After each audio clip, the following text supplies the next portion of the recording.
Hey guys welcome back to our channel. So previous వీడియోకి ఇది continuation. Previous వీడియోలో మనం చెప్పినట్టు మేము రాజమండ్రిలోని ఒక శివాలయానికి అయితే వెళ్ళిపోయాము. ఇది మహాకాళేశ్వర టెంపుల్ అని అంటారు. సో ఇక్కడైతే అన్ని రకాల దేవుళ్ళని మనం దర్శించుకోవచ్చు అని చెప్పాను కదా. సో ఏ విఘ్నాలు లేకుండా చేసే విఘ్నేశ్వరుడితో మొదలుపెట్టి ఇక్కడ అందరు దేవుళ్ళని మనంతో అయితే ఇక్కడైతే ఇది శివాలయం అనమాట. మేము వెళ్ళేప్పటికి గుడి క్లోజ్ చేసి ఉండడంతో మేము అక్కడ గుడి ఓపెన్ చేసేంత వరకు వెయిట్ చేసే టైంలో మేము ఇదంతా కవర్ చేద్దామని చెప్పి మొత్తం చూసాము. నాకైతే ఈ మొత్తం ట్రిప్‌లో ఈ గుడిని దర్శనం చేసుకోవడం అనేది చాలా మంచి ఎక్స్‌పీరియన్స్‌ని అయితే ఇచ్చింది. ఇక్కడైతే నేను చాలా వరకు దేవుళ్ళ పేర్లు నేనైతే విన్నాను కానీ ఎప్పుడు నేను ఆ రూపాన్ని అయితే ఎప్పుడు చూడలేదు. సో నేను ఇక్కడ ఆ రూపాన్ని అయితే చూడడం జరిగింది. సో అలాగే నేను ఇదంతా గుడి మొత్తం కవర్ చేయడానికి మాకు 30 మినిట్స్ అనేది టైం పట్టింది. నార్మల్‌గా అయితే ఇంకా ఎక్కువ టైం పట్టొచ్చు. కానీ మేము కొంచెం ఇంటికి త్వరగా వెళ్ళిపోవాలనే హరీలో అప్పటికే 4 గుడులు చేసేప్పటికి సాయంత్రం అప్పటికి 4 అయినట్టుంది. 4:30 అయ్యేప్పటికి టెంపుల్ ఓపెన్ చేశారని ఈ గ్యాప్‌లో ఇదంతా కవర్ చేద్దామని చూసాం. మేము ఆగకుండా మొత్తం అలా చూసుకుంటూ వెళ్తేనే మాకు హాఫ్ అన్ అవర్ కన్నా పైనే పట్టింది అన్నీ చూసేపాటికి.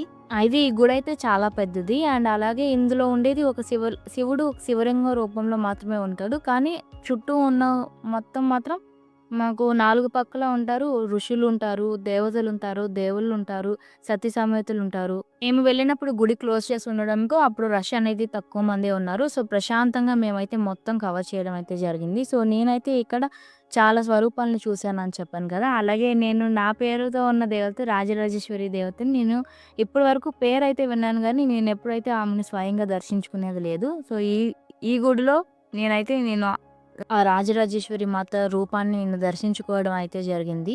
ఈ గుడి పక్కన ఇస్కాన్ టెంపుల్ కూడా అనేది ఉంటుందంట. కానీ నేనైతే మేమైతే అక్కడికి వెళ్ళలేదు. ఎందుకంటే మాకు అప్పటికే చాలా లేట్ అయిపోయింది. మళ్ళీ మేము రాజమండ్రి నుంచి మా ఇంటికి వచ్చేపాటికి లేట్ అవుతుంది. పైగా నాకు నైట్ మళ్ళీ షిఫ్ట్ లాగిన్ ఉందని చెప్పి మేమైతే అక్కడికి వెళ్ళలేదు.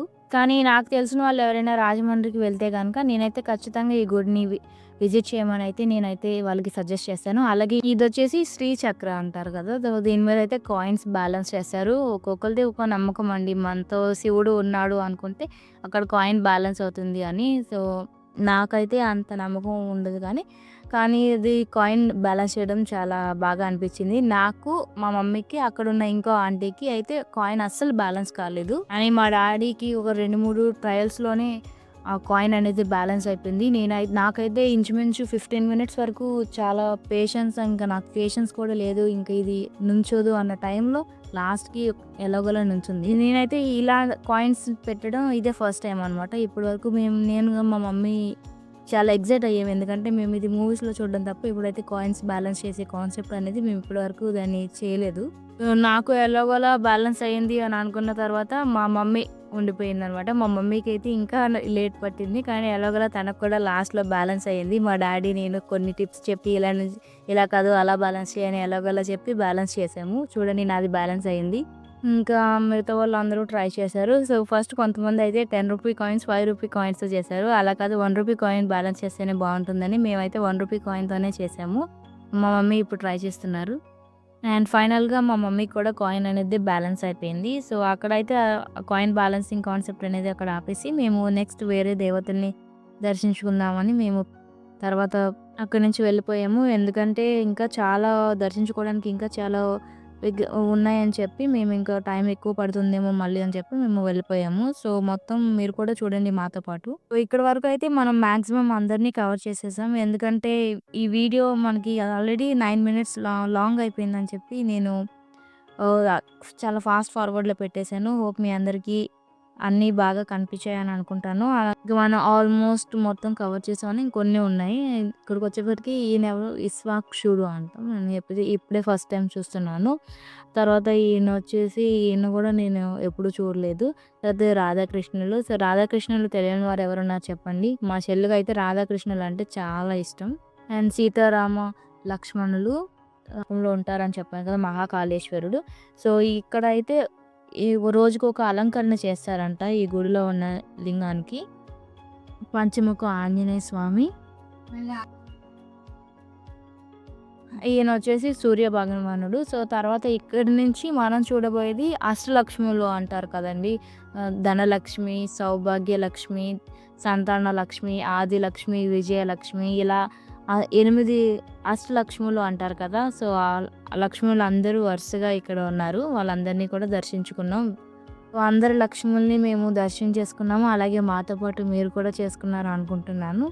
సో, ఇప్పుడైతే మేము తర్వాత వేరే దేవుళ్ళకి వెళ్ళబోయే ముందు కొంచెం మధ్యలో గ్యాప్ అనేది ఉంది. కొంచెం వాకబుల్ డిస్టెన్స్. సో, ఈలోపు అక్కడ ఉన్న టెంపుల్‌నయితే మీరు చూసేయండి. సో, చూడండి ఎలా ఉంది టెంపుల్ అంటే, అక్కడ ఉన్నంత సేపు గుడి ఏదో మనం మూవీ కోసం సెట్ వేస్తారు కదా! అలా ఉంది. అంత పెద్ద గుడిలో నేనైతే ఫస్ట్ టైమ్ అంత పెద్ద గుడికి వెళ్ళడం.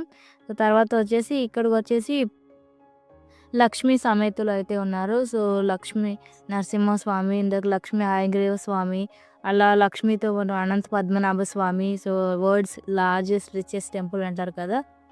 సో, పద్మనాభ స్వామి, తర్వాత జగన్నాథుడు. సో, జగన్నాథులు ఉంటారు కదా! పూరి జగన్నాథులు ఆయన. ఇంకా ఇక్కడి నుంచి మనకి అవతారాలు ఉంటాయి కదండీ! మత్స్య అవతారం, కూ కూర్మావతారం, అలాగే వామన అవతారం, ఇలా కొన్ని అవతారాలనేవి ఉంటాయి కదండీ! సో, వరాహ అవతారం, ఇదొచ్చేసి తర్వాత లక్ష్మీ నరసింహస్వామి అవతారం.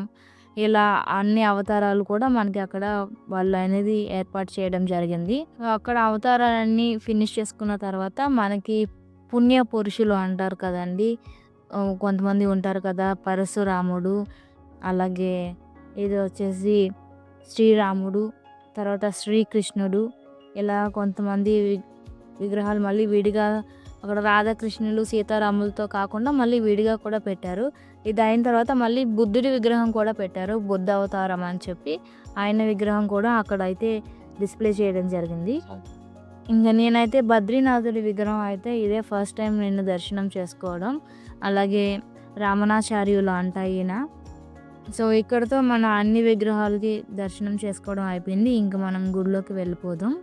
అయితే ఈ గుడిలో అన్ని విగ్రహాలని దర్శనం చేసుకోవడం ఒక ఎత్తు అయితే, గుడి క్లోజ్ చేసిందని చెప్పాను కదండీ! మేము వెళ్ళే టైంకి అక్కడ ఓపెన్ చేశారు. సో, ఓపెన్ చేసేటప్పుడు మేము ఫస్ట్‌లో నుంచున్నాం. ఎందుకంటే మాకు లేట్ అయిపోతుందని మేమంతా చాలామంది వెళ్ళాం కాబట్టి అందరం ఫస్ట్‌లో నుంచున్నాం. సో, దర్శనం టైంకి మాకు పూజారి గారు అలా తలుపులు తెరిసి ఆరిక పళ్ళెంతో కనిపిస్తే ఎలా ఉందంటే అచ్చం ఒక గూస్ బంప్ ఫీలింగ్ అనేది వచ్చింది మేము దర్శనం చేసుకోగానే. ఆ ఎక్స్‌పీరియన్స్ అయితే ఎప్పటికీ మర్చిపోలేను. ఈ మిగతా గుడుల కంటే ఈ గుడికి ఉన్న ప్రత్యేకత ఏంటంటే, ప్రతి గుడికి ఒక ముఖద్వారం, ఒక ధ్వజస్తంభం ఉంటే గనక, ఈ పర్టిక్యులర్ టెంపుల్‌కి ఏంటంటే మధ్యలో శివలింగం ఉంటుంది. చుట్టూ 4 పక్కల 4 ముఖద్వారాలున్నాయి. అలాగే 4 ధ్వజస్తంభాలు కూడా ఏర్పాటు చేశారు. సో, 4 వైపుల నుంచి మనం ఎటు చూసుకున్నా సరే మనకి శివుడు అనేది దర్శనం జరుగుతుంది. సో, ఇదైతే ఫస్ట్ ముఖద్వారం. అలాగే ఇది కనిపిస్తుంది కదండీ మీకు. ఇది వచ్చేసి రెండవ ముఖద్వారం. చూడండి, ముఖద్వారం దాని ముందు ఒక నంది, దాని తర్వాత ఒక ధ్వజస్తంభం. అలాగే అక్కడ ఇంకొక చిన్న చిన్న టెంపుల్స్‌లా కూడా ఏర్పాటు చేశారు. మీకు చూపిస్తాను రండి. ఇప్పుడు మనం చూడబోయేది ఇదైతే మూడవ ముఖద్వారం. అలాగే మూడవ ధ్వజస్తంభం, నంది కూడా అక్కడ ఉన్నారు. ప్రతి ముఖద్వారం దగ్గర ఎనకమాల ఒక చిన్న టెంపుల్ అనేది పెట్టారు. అలాగే కాకుండా ఈ మూడవ ముఖద్వారం దగ్గర ఇంకొన్ని టెంపుల్స్ అనేవి వేరేగా పెట్టారు. చూసినట్టయితే ఇస్కాన్ టెంపుల్, అలాగే శబరిమల అయ్యప్ప స్వామి టెంపుల్, నరసింహస్వామి టెంపుల్, సింహాచలంలోని టెంపుల్, అలాగే కేదారీనాథ్ దేవాలయం. అక్కడ గుడిలో అక్కడైతే ఎలా ఉంటాయో యాజ్ ఇట్ ఈస్‌గా అలాగే పెట్టారు చూడండి. సో, మనం అక్కడికి వెళ్ళి దర్శనం చేసుకోలేము అనుకుంటే ఇక్కడ చేయొచ్చు. జంగారెడ్డి మధ్యాంజనేయ స్వామి టెంపుల్, నేనైతే ఇక్కడికి ఒకసారి వెళ్ళాము. అలాగే బిర్లా మందిర్ అంటారు కదండీ! హైదరాబాద్‌లో ఉంది. ఆ బిర్లా మందిర్ టెంపుల్‌ది కూడా అక్కడ డిస్‌ప్లే చేశారు. సో, ఇవన్నీ మనం అక్కడికి స్వయంగా వెళ్లి చేసుకోలేనప్పుడు ఇక్కడ చూసినా సరే అక్కడ చూసినట్టే అనిపిస్తుంది. ఇది కేదారీనాథ్ టెంపుల్. ఫైనల్‌గా గుడి అయితే ఓపెన్ చేశారు. మేము దర్శనం చాలా బాగా చేసుకున్నాము. ఇదంతే గుడి బయట. చూడండి, శివుడి బొమ్మ బయట కూడా ఎంత బాగా అసలు అక్కడ విగ్రహాలని ఎంత బాగా చెక్కారు అంటే అసల అవి చూస్తుంటే నిజంగా దేవతామూర్తులను చూస్తున్నట్టే ఉంది. బయట కూడా శివలింగం అవన్నీ పెట్టారు. సో, మేమెళ్ళింది డిసెంబర్, నవంబర్ టైంలో కాబట్టి మేమెళ్ళింది కార్తీక మాసంలో వెళ్ళాము. సో, అందుకని చాలా ఎక్కువ మందున్నారు శివుడి గుడి అవ్వడం వల్ల. అలాగే శివుడి గుడికి ఆనుకొని పక్కనే అక్కడ శ్మశానం అనేది ఉంది. సో, ఈ వీడియోకైతే ఇంతే guys. Thank you for watching. Bye.